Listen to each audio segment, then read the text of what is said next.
आप एक ऐसा रेडियो बताइए जो हर तरह से सर्वश्रेष्ठ हो, जिसके बिल्ड क्वालिटी जैसी किसी की बिल्ड क्वालिटी ना हो, जिसके साउंड जैसा किसी का साउंड ना हो, जिसमें कंपोनेंट्स बेस्ट लगे हों और जो अपने आप में परफेक्ट हो।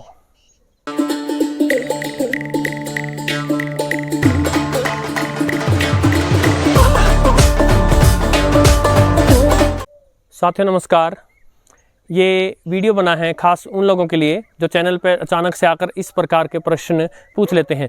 इसके अलावा उन लोगों के लिए जो बहुत सारे प्राइस ब्रैकेट्स में रेडियोज़ की रिकमेंडेशंस मानते हैं, और इसके अलावा उन साथियों के लिए जो चैनल के साथ लंबे समय से जुड़े हैं और चैनल को मन से पसंद करते हैं। साथियों, बहुत ही प्यार से, दिल से सिलेक्शन करके टॉपिक्स की और कंटेंट की और फिर आपके साथ लाया हूँ। ध्यान से देखिएगा, पूरा देखिएगा। ये वीडियो मैं इसलिए भी बना रहा हूँ क्योंकि जब जब ये क्वेश्चन पूछा जाता है, अब आप देखिए कोई 50, 60, 70 रेडियो हैं मार्केट में, अचानक से कोई भी आगे क्वेश्चन पूछता है, अब मैं किस किस का क्या क्या बताऊँ। इसलिए मैं ये वीडियो बता रहा हूँ ताकि आपको कोई भी जब ये प्रश्न पूछेगा मैं उठा करके इस वीडियो का लिंक दे दूँगा। सबसे पहला प्रश्न ये उठता है कि मैं कौन से रेडियो रेकमेंड करता हूं, या फिर ये चैनल जो है कौन से रेडियो रेकमेंड करता है। तो इसका लंबा उत्तर है जो कि चलता रहेगा पूरे वीडियो के दौरान, लेकिन छोटा सा एक पंक्ति का उत्तर बता देता हूं। मैं अपनी तरफ से कोई रेडियोज रेकमेंड नहीं करता, या ऐसा कह लीजिए मैं अपनी तरफ से सभी रेडियोज रेकमेंड करता हूं। पहली बात तो ये कि मैं कोई ऐसी अथॉरिटी नहीं हूँ कि जो ये दुनिया में इतना बड़ा नाम है कि जो रेकमेंड कर दे वही रेडियो बेस्ट है। दूसरी बात ये कि जब तक मुझे आपकी प्रायोरिटीज़ नहीं पता तब तक मैं क्या रिकमेंडेशन करूं। और एक और बात, अभी एक मेरा साथी आईफोन लाया था और जब मैंने उससे पूछा कि उसका आईफोन कैसा चल रहा है तो उसने बताया कुछ मज़ा नहीं आया। अब देखिए कमाल है, दुनिया का सबसे महंगा फ़ोन लेकर के और उस भाई को मज़ा नहीं आया। क्या पता कौन सी चीज़ आपको अच्छी लग जाए या न लग जाए। तो ऐसे में अनेक साथी ये भी कह देते हैं कि आपने फलाना रेडियो बताया था, इसने ये नहीं पकड़ा, इसने वो नहीं पकड़ा। जब तक आप रेडियो को अच्छे से नहीं जानते, रेडियो की कुछ बारीकियां अच्छे से नहीं जानते, अधिकतर लोगों को तो पता ही नहीं होता कि क्या उम्मीद करे एक रेडियो से और क्या उम्मीद नहीं करे। इसी विषय से जुड़ी कुछ और बातें बता देने से पहले मैं ये बता देना चाहूँगा कि जो साथी शुरू से इस चैनल से जुड़े हैं या जो इस चैनल की आत्मा को समझते हैं, रेडियो की सेवा, रेडियो को उभारना और जिन लोगों को रेडियो से प्यार था उनको उसकी यादें याद करवाना दोबारा से, और जो नए साथी हैं उनको रेडियो की एक एक बारीकियां पता लगाना, या जो रेडियो की टेक्निकल बातें नहीं जानते उनको रेडियो की टेक्निकल बातें बताना, रेडियो का शरीर और आत्मा उसको प्रेजेंट करना, पुरानी पीढ़ी के भी आगे और आज की पीढ़ी के भी आगे। इस बात का ध्यान रखते हुए कि पुराने लोग जिन्होंने रेडियो का गोल्डन एज देखा है वो भी कंटेंट को पसंद करें, और ये देखते हुए कि जो नए लोग हैं जिनको रेडियो का रह भी नहीं पता वो लोग भी जो है इसको अच्छे से समझ पाएँ। एक बड़े पर्पज़ को लेकर ये चैनल चलता है। साथ ही भी बता दूंगा, हम यहाँ कोई रोना धोना मचाने नहीं आए हैं, रेडियो चला जाएगा, रेडियो चला गया, हाय तौबा, ये मचाने नहीं आए हैं।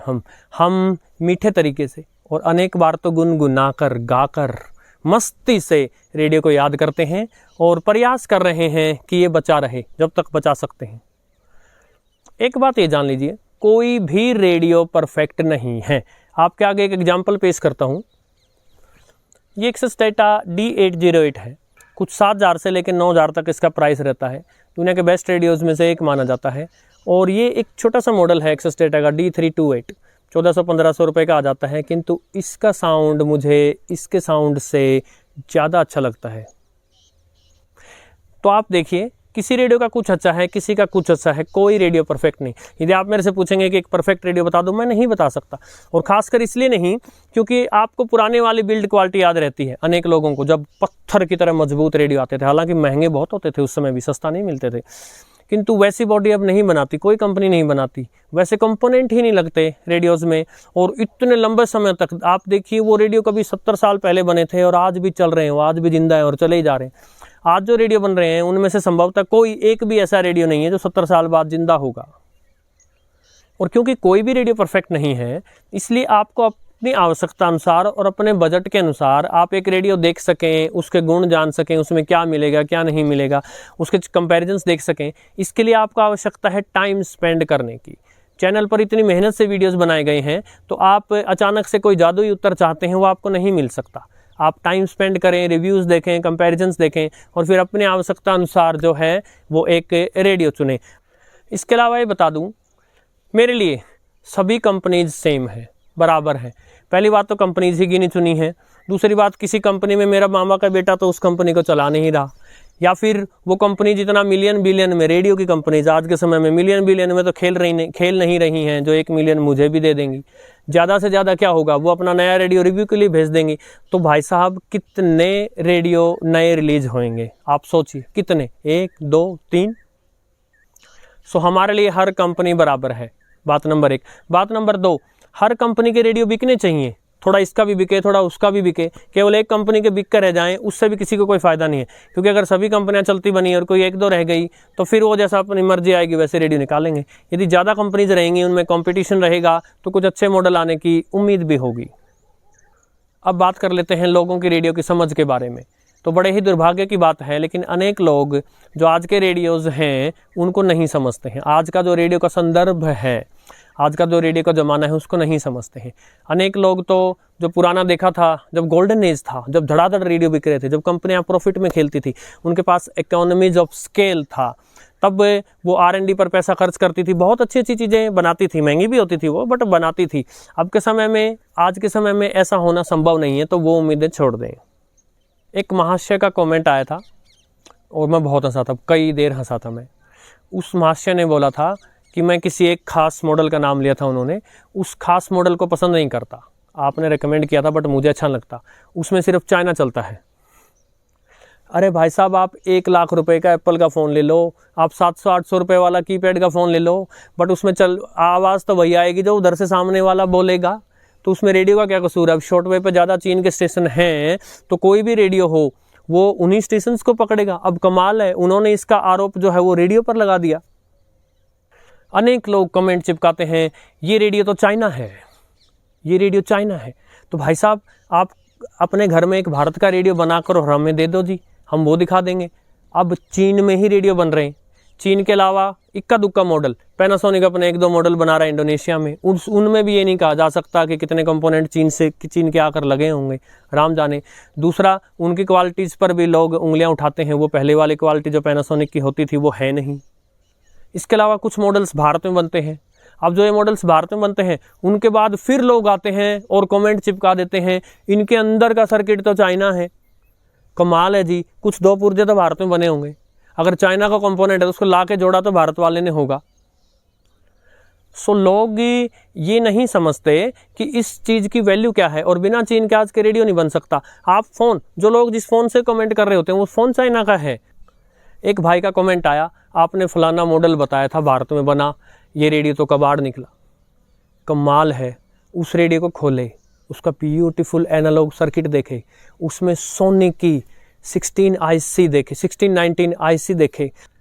तो इसलिए साथियों, मेरी तरफ से कोई रिकमेंडेशन का लफड़ा नहीं है। अनेक जितने भी रेडियो मिल सकेंगे मैं उनके रिव्यूज़ करूंगा, और जितने उनके आसपास की वैल्यू के रेडियो होंगे, जितना मुझसे हो पाएगा एक लिमिट में रहकर, ताकि किसी कंपनी को क्षति ना हो या किसी को नाजायज़ फ़ायदा ना पहुंचे, कंपैरिजन कर सकूंगा, उतने मैं करूंगा। आगे बढ़ने से पहले मैं बता दूं, आप चाहे पुराने समय के रेडियो को चाहने वाले हैं या आप अभी एक नया रेडियो ले रहे हैं, आप कुछ भी ले रहे हैं, और चाहे कितना ही महंगा ले लें, कितना ही अच्छा ले लें, एक रेडियो, मुझे ऐसा लगता है आपका दायित्व बनता है, एक रेडियो भारत में बना आपके पास होना चाहिए, कई कारणों से। सबसे पहला कारण ये है कि अब मैक्सिमम रेडियो DSP चिप पर जा चुके हैं। ये जो भारत में, दिल्ली में बने रेडियो हैं, ये जो आपको एनालॉग सर्किट दे रहे हैं, और इनमें से अनेक में जब तक बची हुई हैं सोनी की 1619 IC लगी हुई हैं, जो काफ़ी अच्छी, सेंसिटिव, प्यारी IC हैं। हाँ, अब दुर्भाग्य से वो IC सोनी तो बनाती नहीं है, जितना उनका स्टॉक है कंपनीज का, जब वो ख़त्म हो जाता है तब उनको मजबूरी में कोई चीन से आई, जैसे CD 1619 IC हो गई, इस प्रकार की IC लगानी पड़ती है, तभी भी वो एक एनालॉग सर्किट है। आगे बढ़ने से पहले बता दूं, ये भारत में बने रेडियो ऐसे दिखते हैं आपको, इसके अलावा अब कोई शेप भारत में बनती नहीं है। और ये जो पगारिया का 5 बैंड है, इसका भी इस चैनल पर बार बार जिक्र चला है, बहुत बार, और अनेक कंपैरिजन वीडियोस में ये आया है। तो इसका मतलब मैं ये नहीं कह रहा कि आप इसी को ले लो या पगारिया का रेडियो ही ले लो, नो, बट इसने FM पर अच्छी परफॉर्मेंस निकाल के दी। तो जब FM से किसी का कंपेरिजन करना होता था, तो मैंने इसको एक बेंचमार्क के तौर पर प्रयोग किया। सो ये वो रेडियो हैं जो कमज़ोर बिल्ड क्वालिटी में आते हैं, लेकिन अंदर का सर्किट प्यारा होता है, इनका स्पीकर भी प्यारा होता है और रिसेप्शन भी अच्छा निकाल के देते हैं। ये सोनी की आईसी पर हो तो बहुत ही अच्छा निकाल के देते हैं, और वो चीन वाली जो CD1619 आईसी होकर उस पर होते हैं तो डिसेंट सा रिसेप्शन आपको निकाल के दे देते हैं। अब देखिए, अमेरिका में एक रेडियो प्रसिद्ध है प्योर एनालॉग के नाम पर, वो है ऐसा ही, बस थोड़ा सा उसका कुछ नाम वाम अलग बदल दिया होगा, या राम जाने क्या क्या बदला होगा या क्या क्या नहीं बदला होगा, बट मोटा मोटा कहने की बात यह है कि वो ऐसा ही है। तो वहाँ लोग भाग भाग कर ले रहे हैं, फैशन है कि एनालॉग रेडियो मिले, और हमें ये भारत में 700-800 से लेकर 1400-1500 रुपये के बीच में मिल रहे हैं, तो भी हमारे नखरे ख़त्म होने में नहीं आते। ये तो चाइना है, इसके अंदर चाइना है। ये एक्सेस डेटा का D808 रेडियो है। ये मेरा पहला अपने जीवन का सबसे महंगा रेडियो था। इसको लेने से पहले मेरे पास 2-3 रेडियो ही थे जो पिताजी के लिए हुए थे, फिलिप्स के रेडियो थे घर में, और तब से ये मेरा favourite all time electronic gadget है। किंतु मैंने कभी ये नहीं कहा करके कि यही बेस्ट है, इससे ऊपर कुछ नहीं है, नो। और ना ही मैं आपको ये रेकमेंड करता कि सबको ये ले लेना चाहिए। जिसको अच्छा लगे, जिसको इसकी आवश्यकता महसूस हो वो लो, वरना मत लो। बट अगेन मैंने इसको एज ए रेफरेंस यूज़ किया है क्योंकि मुझे इसका FM रिसेप्शन बहुत ही सॉलिड लगा। इसके अलावा मीडियम वेव और शॉर्ट वेव रिसेप्शन भी बहुत अच्छा है इसका, सो मैंने इसको कंपैरिजन्स के लिए एज ए रेफरेंस लिया। साथ ही बता दूं, जो भारत वाले रेडियो जिनकी मैं चर्चा कर रहा था, जो आपको लेना ही चाहिए कम से कम एक रेडियो, वो आपको, आप अगर छोटे शहर में रहते हैं तो आसपास किसी इलेक्ट्रॉनिक शॉप पे जाइए, जरूर मिल जाएगा, कोई ना कोई शॉप वाला जरूर रखता होगा इसको। यदि नहीं मिलते हैं तो आप ऑनलाइन आ जाइए और ऑनलाइन देखिए, अलग अलग नाम से आते हैं ये, अलग अलग नाम से। आप रेडियो लिख दीजिए और स्क्रॉल करते रहिए। और अभी जो मैंने पगारिया वाला रेडियो दिखाया था, इसकी शेप के जो भी रेडियो हैं, पगारिया, VMAX, अर्पण, एक फाइन 5 बैंड करके है, और भी पता नहीं आपको मिल जाएंगे, ये सभी भारत में बने हैं। इसके अलावा एक क्वेश्चन ये उठ सकता है कि कितने रेडियो लें। सो देखिए, 500-700 रुपये का एक रेडियो काफ़ी हो सकता है आपके लिए, यदि सुनना है तो। और यदि इकट्ठा करना है, यदि अलग अलग रेडियो का फील लेना है आपको, या इससे खुशी मिलती है आपको, तो देखिए गजरोला के जो राम सिंह जी आए थे, उनका म्यूजियम संभवतः भारत के सबसे बड़े म्यूजियम या विश्व के सबसे बड़े म्यूजियम में से एक है। 1500, और अभी मेरी इन दिनों उनसे बात नहीं हुई है, वो गिनीज बुक वर्ल्ड रिकॉर्ड को उन्होंने इनवाइट किया था कि इतना बड़ा म्यूजियम शायद वर्ल्ड में भी ना हो। उनके पास 1500 रेडियो हैं, तो भी उन्होंने मुझसे ये कहा था कि आप चैनल पर थोड़ी सी दरख्वास्त कीजिएगा कि यदि ये लोग रेडियो ये दे सकें तो। सो रेडियो को सुनना, उसको एक्सपीरियंस करना, अगर आपने पहले के ज़माने में रेडियो सुना था तो अब रेडियो सुनते सुनते उन ख्यालों में खोना, या फिर आप किसान हैं तो कृषि की जानकारी लेना, यदि आपको संगीत पसंद है तो आधी रात को अचानक से शॉर्ट वेव पर किसी विदेशी स्टेशन का अनजान संगीत सुनना, या फिर आपके फेवरेट लोकल FM स्टेशन पर आपके द्वारा फ़ोन करके अपनी फरमाइश पर कोई गीत सुनना। क्या पता आपको रेडियो का कौन सा एक्सपीरियंस अच्छा लगता है, किंतु रेडियो का एक्सपीरियंस खुद रेडियो के बजाय उसको सुनने से और उसकी यादों से ज़्यादा आता है। तो आपको बेस्ट एक्सपीरियंस देने के लिए 500 रुपये का रेडियो भी काफ़ी हो सकता है, और हो सकता है 50,000 रुपये का कोई विंटेज मॉडल ले आएँ आप, और उसके बावजूद भी आपका और लेने का मन करे। रेडियो से क्या उम्मीद करें? यदि आप गांव में रहते हैं, खुले इलाकों में रहते हैं जहां इलेक्ट्रिकल डिस्टर्बेंस ज़्यादा नहीं है, तो मीडियम वेव पर सूर्य अस्त होने के बाद, दिन में नहीं, सूर्य अस्त होने के बाद मीडियम वेव पर बहुत सारे स्टेशंस की उम्मीद करें, किसी भी रेडियो से, सस्ते से लेकर महंगा। और FM पर यदि बहुत ज़्यादा दूर नहीं हो आप FM के स्टेशन से, तो साफ FM का प्रसारण की उम्मीद करें, और शॉर्ट वेव पर भी बहुत अच्छे प्रसारण की उम्मीद करें।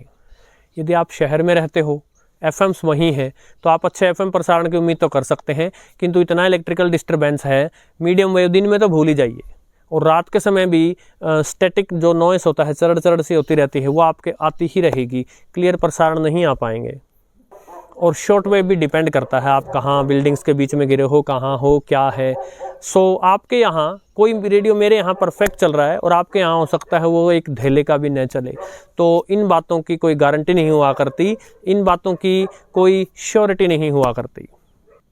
सो यदि आप एक क्लियर कट परफेक्ट आंसर चाहते हैं, कैसा रेडियो लूँ, कितने लूँ, सस्ता लूँ, महंगा लूँ, एनालॉग लूँ, DSP लूँ, किस कंपनी का लूँ, कौन सा मॉडल लूँ, तो आपको कोई एक परफेक्ट आंसर मैं नहीं बता सकता। इसके अलावा चैनल पर बहुत सारे रेडियोज़ के रिव्यूज़ हैं, कंपैरिजन्स हैं, इसके अलावा और भी रेडियो के टॉपिक्स हैं, धीरे धीरे एक्सप्लोर करें यदि तो आप रेडियो को पसंद करते हैं तो। और यदि आप टाइम पास के लिए आए हैं कि हाँ जी एक आधा मॉडल बता दो जी, मुझे फटाफट उत्तर मिल जाए जी, तो यहाँ कोई फटाफट उत्तर नहीं है जी। और अंत में चलते चलते मैं बताना चाहूँगा, एक उदाहरण देना चाहूँगा कि कितना ट्रांसपेरेंसी से मैंने काम करने का प्रयास किया है और इस बात को मन में रखा है कि करोड़ों की इज्जत जो आप लोगों से मिली है, और इतनी इज्जत कब किसी यूट्यूबर को ही मिलती है। आप इतना मान सम्मान करते हैं और रेडियो से जोड़कर मेरा नाम भारत में अलग अलग हिस्सों में लिया जाता है। इस बात का मैं सम्मान भी करता हूँ, आपको सर झुकाकर नमन करता हूँ, नमस्कार करता हूँ, धन्यवाद करता हूँ आपका। संभवतः इतनी इज्जत के तो मैं लायक भी नहीं, जितनी इज्जत मुझे मिली है। तो वो करोड़ों की इज्जत जो है वो किसी एक दो मॉडल के लिए, किसी एक दो कंपनी के लिए जो है वो खराब करने की चीज़ नहीं है। हम जिस रेडियो के बड़े पर्पज़ से आए हैं उस पर्पज़ पर चलते रहेंगे, किंतु साथ साथ रेडियो के रिव्यूज़ वगैरह जिसकी वजह से चैनल आगे दिखता रहे वो भी करते रहेंगे। अब इस मॉडल को मैंने बहुत प्रशंसा भी बहुत की है, दिखाया भी बहुत है, इसके कंपैरिजन भी बहुत किए हैं, किंतु आप मेरा इसका लॉन्ग टर्म रिव्यू जाकर देखिए। जितनी कमियां मैंने इसमें निकाली हैं संभवतः यूट्यूब पर किसी भी यूट्यूबर ने पूरे विश्व में नहीं निकाली होंगी। गुरुदत्त साहब ने जब अपनी प्यासा फिल्म निकाली थी तो उस फिल्म को निकालने से पहले उन्होंने कुछ हिट होने टाइप फिल्में निकाली थी ताकि कुछ पैसा इकट्ठा हो और उसको अच्छे कोज में लगाया जाए। हालांकि जब तक गुरुदत्त साहब रहे उनकी फिल्मों की वो प्रशंसा नहीं मिली, वो हिट नहीं हुई, लेकिन उनके जाने के बाद आज हम उनको याद करते हैं कि क्या चीज़ थे गुरुदत्त। तो फिर रिव्यूज़ दिखाना, कंपैरिजन्स दिखाना, ये तो एक पार्ट है। ये ठीक वैसे है जैसे गुरुदत्त साहब ने वो शुरुआती हिट फिल्में बनाई थी जिनमें उनको पता था क्या मसाला डालना है, कैसे हिट हो सकती है, ताकि कुछ पैसा इकट्ठा हो, कुछ फेम हो और उस वजह से कुछ अच्छा, महत्वपूर्ण और लेजेंडरी कार्य किया जा सके। तो मुझे आशा है आप मुझे परफेक्टली समझेंगे और मैं कोई भी सीधे उत्तर नहीं दे पाऊंगा, आप ये वाला मॉडल ले लो, आप ये वाला मॉडल ले लो। नो, मैं इस लफड़े में नहीं हूँ। मैंने अनेक रेडियोस दिखा दिए हैं, कंपैरिजन दिखा दिए हैं, दिखाता रहूँगा। तो साथ ही अवश्य ही उनको देखकर सेलेक्ट करेंगे। नमस्कार।